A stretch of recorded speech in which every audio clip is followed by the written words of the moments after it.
In 1898, dies were cast in the small Missouri town of Nevada that would give Kansas Cityans and people all over the country something to look up to.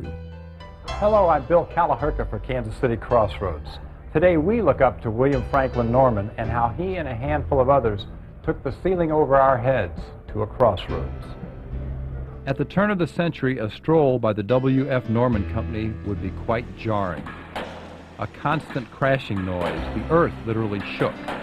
It was Mr. Norman pounding a good business out of tin.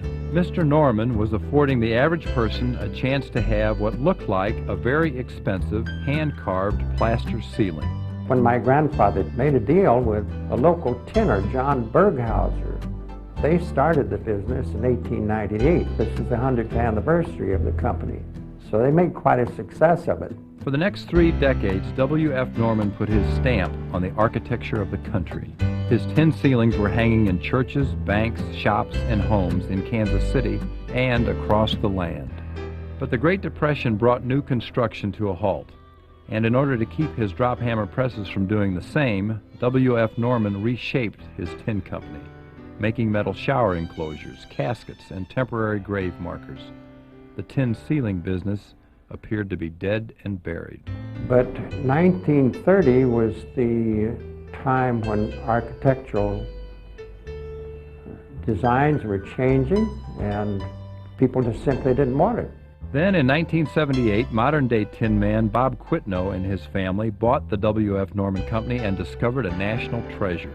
The old dies were still there, stacked to the ceiling. We had to learn how to make the ceilings again. We had to figure out how the stamping process worked. We had to get some literature. We copied a 1909 catalog that we still send out. We had to figure out the kind of metal to be used. There was a lot of trial and error in determining how to make them, and quite a few months figuring out how we could make the ceilings again. Nobody around here still remembered how to make them. Today, the Quitno family carries on the legacy of W.F. Norman.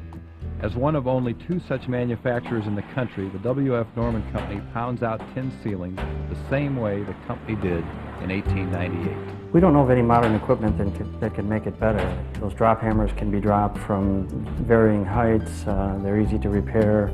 We've seen some ceilings made with more modern equipment that don't seem to have the detail ours do, and we think it's the best equipment we know of to make the ceilings.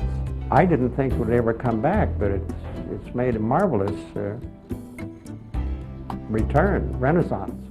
With W.F. Norman ceilings installed in impressive new structures like this, the future of the tin business is looking up. For Kansas City Crossroads, I'm Bill Callaherca.